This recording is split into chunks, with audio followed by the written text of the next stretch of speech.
It's time to unleash the expert. What is he an expert on?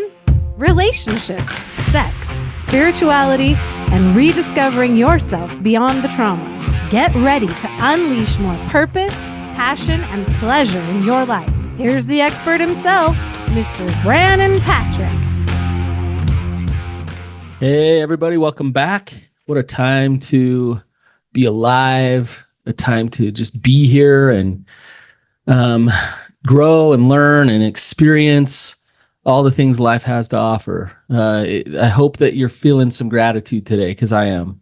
And hope that you're feeling just grateful to be alive. And with whatever painful or happy or whatever comes to you, I hope that you can find some gratitude today.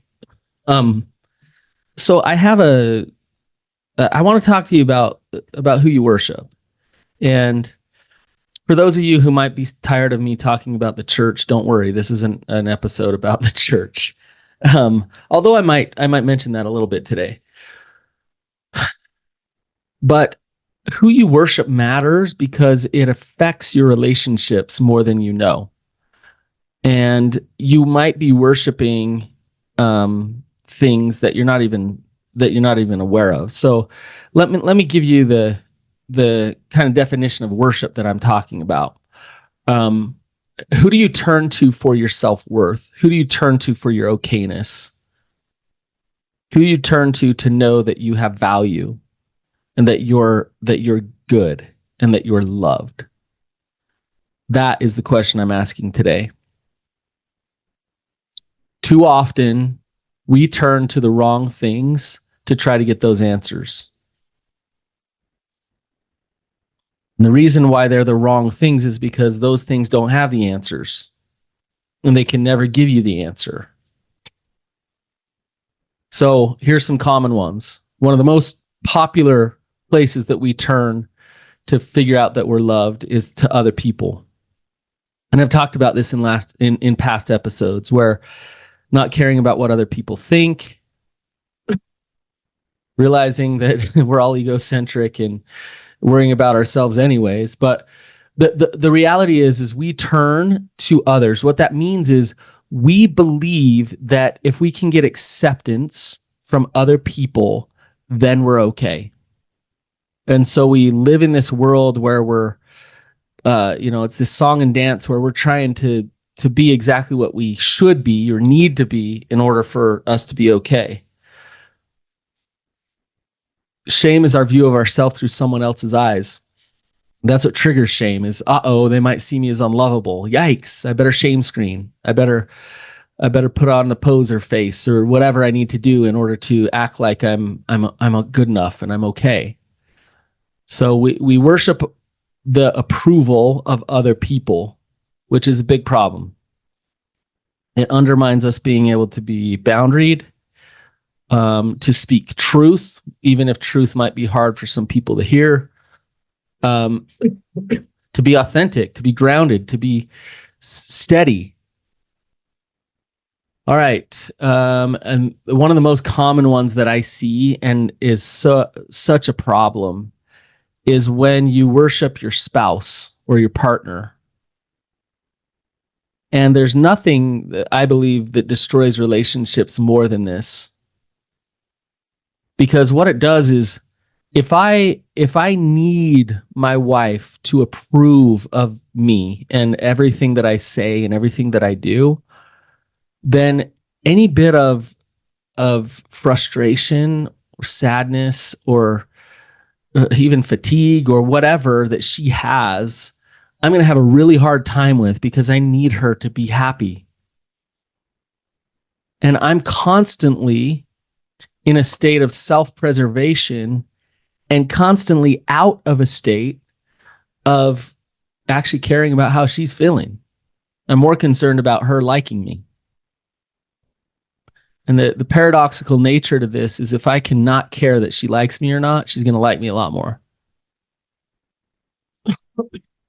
When I say not care, what I mean is if I do not derive my worth from her, then she there then has all the safety in the world to feel whatever and think whatever she's thinking in our relationship, which is awesome.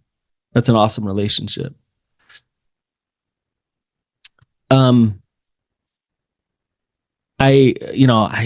over the years I've worked with sex addiction and hurt partners, betrayed partners, and I see it all the time where the person struggling with the addiction has gotten caught, and now they're trying to be a good person and do all the things that they should do in order to be okay. And the partner's kind of like, thanks, but I just still don't want to be close to you because you're not showing up authentic. Like, you're showing up as a Mr. Yes Man. You're showing up as a Mr. Nice Guy. Who the heck are you? I don't even know you. You're just trying to be who you think I want you to be. Worshiping your spouse and getting your self-worth from your spouse, it causes all kinds of problems. We worship money. We believe if we make enough money, then we'll have worth. Can't get your worth from money. You also can't get your money from your self-worth, I guess. Actually, maybe you kind of can. Maybe that's another episode. We worship just our jobs sometimes, trying to be significant, trying to be the best. Now, it's okay to have purpose, to step into your calling and to do your job. The problem is if you're using it in order to prove that you're okay, that's where it can become problematic. So I want to talk about different types of attachment in a relationship. And as you listen to this, I want you to be really honest with yourself about what type of relationship you're in. And even more importantly, how are you showing up in that relationship? So there's 3 types of attachment. These are not attachment styles. That's something different than this. But I'm going to talk about codependency, independency, and interdependency. So independency, let's start there, is exactly that. Is we don't have a relationship. We're independent of each other. You can say or do whatever you want to say or do. I'm way over there and not even affected by you. So we're independent. We don't have a relationship. Now, some people live in an independent relationship, even if they're in a marriage together. I sleep in the basement. You sleep upstairs. We hardly talk. We just kind of do our thing and get by and don't have to have much of a relationship. Not great. Not fun. It's a good way to stay not vulnerable.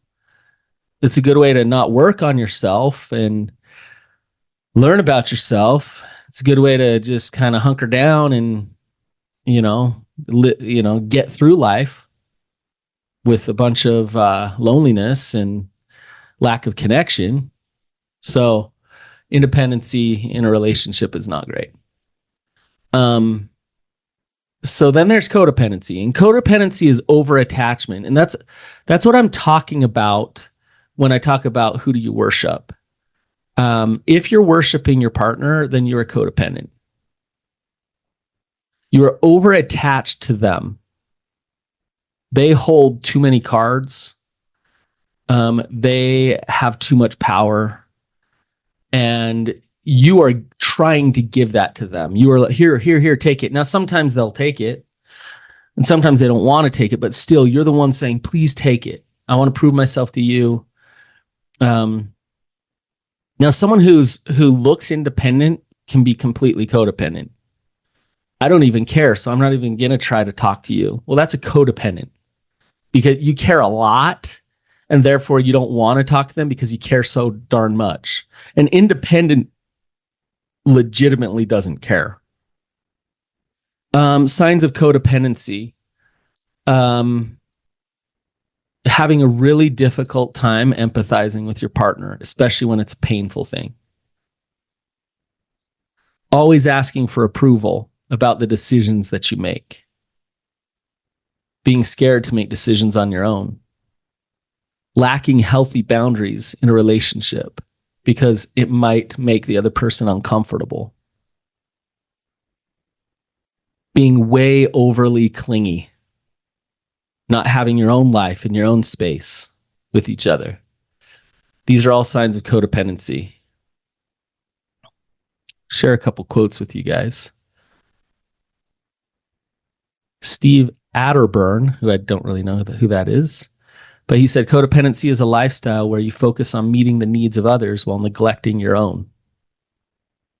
Anais Nin said, had I not created my whole world, I would certainly have died in other people's. Ugh. Well, actually, I like that quote, because go create your own world. And go create your own world doesn't mean that you're going to destroy your relationships, but let go of all of the shame that's driving you to try to get worth from other people so that you can step into your own world, so that you can create. Don't spend your entire life trying to create the world as everybody else needs it to be. Spend your life living instead. That's what I want. That quote, I'm going to read it one more time. Had I not created my whole world, I would certainly have died in other people's. That's the gist of this episode. Codependency is dying in other people's world. It's giving your life away. Now, you let's ask the question here for a second. Why? Why do people worship these things? If they can't get the answers there, why do they worship these things? Why do people turn to their partner and their spouse for their self-worth? And you know what? Like most people to some degree are codependent in their relationships, especially in their marriage. There's a bit of an over-attachment. And what would be healthy in that relationship is to actually figure out how to detach some in terms of self-worth and okayness, and then show up more authentic, which causes a little bit of conflict sometimes in a relationship. But it's good conflict, because it's conflict where both people are showing up honest, and they might differ, rather than compliance because they're trying to just please each other and caretake for each other. But back to my question, why do we show up codependent and worship these things that don't give us any worth? And the answer is because we forget who we are. We forget where we find value and worth. We're born into this world, and quickly we're given certain messages from mom and dad. And all moms and dads do this to a degree. Don't cry, and then I'll love you. Don't cry too much, then I'll love you. Perform, then I'll love you. Make me happy, then I'll love you. Make sure I notice you, then I'll love you. Do everything you can to not frustrate me, make me upset or angry. That's your job, then I'll love you. And you can see with that, like quickly we start learning this system of I better fall into the box in order to be good. I better do it this way and do it that way, and then someone's gonna pat me on the back and be like, yeah, you did it good. You're a good person. Because the truth is, like, I've done it with my own kids. When my kids are screaming and crying or fighting over like who sits in what seat in the back of a minivan, I'm just like, you know what? Fall in line, sit in that seat and be happy. And so as the parent, I'm saying comply in order for me to be okay. And from my kids' point of view, they're being taught, oh, I'm supposed to like fall in line in order to be okay. Fast forward, hopefully this doesn't happen with my children, and hopefully I teach them something different as well. But fast forward to a relationship, a marriage, that same system is in place. oh, let me fall in line in order to be okay. So we are conditioned to be codependent. When you live in truth, toxic people that are in denial don't like it. So if you are a codependent, you will attract unhealthily attached people into your life because they will like connecting to you because you don't threaten them. Your truth doesn't threaten them. You never create waves. You caretake all the time. So therefore, like those toxic people are like, heck yeah, this is great. I can take full advantage. When you sacrifice yourself for others, toxic people love it. It's just the truth. One of my favorite sayings is healthy boundaries destroy toxic relationships. So this is what's hard is if you've gotten into some codependent relationships and you're like, you know what, I'm living in a ton of resentment. I'm sick and tired of trying to get my worth from this person. I'm going to go do my own work to figure out who I really am, independent of other people. I'm going to stand on my solid ground. But that principle is true of healthy boundaries destroy toxic relationships. It's scary then to start showing up honest and authentic because the toxic people around you who have been like living there with you, it's going to change your relationships. And it might even end some of your relationships. And that's always the catch-22 is I'm so done being codependent, not living in my truth, but I also like am scared to change that relationship. So what do? There's a little tricky manipulation that I'm going to call out right now. A codependent is fearful that they're not loved, but they act like they're being good and trying to build trust in a relationship. And it's just bullshit.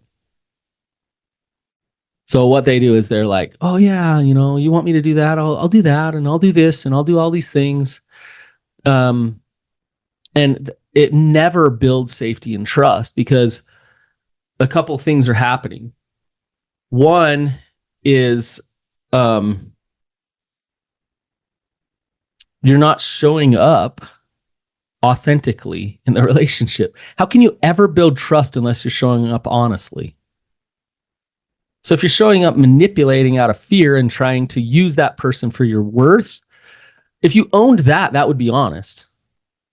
But when you're smiling and saying, look at me, aren't I a good person? Aren't I a good partner? See me as good, see me as good. You are destroying trust in that relationship. If you're living in a ton of resentment, but gritting your teeth and smiling and acting like everything's fine, you're destroying trust in a relationship. You're not keeping the peace. Don't fool yourself because you're not fooling others either. We forget who we are. The truth is we have all this trauma. We've been conditioned to this performance-based model, or just like we've been shoulded upon in order to figure out our okayness. And the fact of the matter is beyond the shoulds, beyond the shame, beyond the performance, beyond all of that, you have worth and it is already infinite and it's already there. You can't prove it. It's there. You don't need so-and-so's, you know, approval of you. It's already there. I don't know everything about God and I don't claim to, but I do know this. I know that you are a part of something bigger than yourself. And that there is a source of love that loves you more than you can even imagine. And you don't need to try to get that from other people. But what you might need to do is your own work, your own trauma work. You dig into some things within yourself to figure that out again. Beyond all of the life experiences that have told you that love is conditional. All right, you guys, that's it for today. I hope you all have a wonderful day. I'll see you later.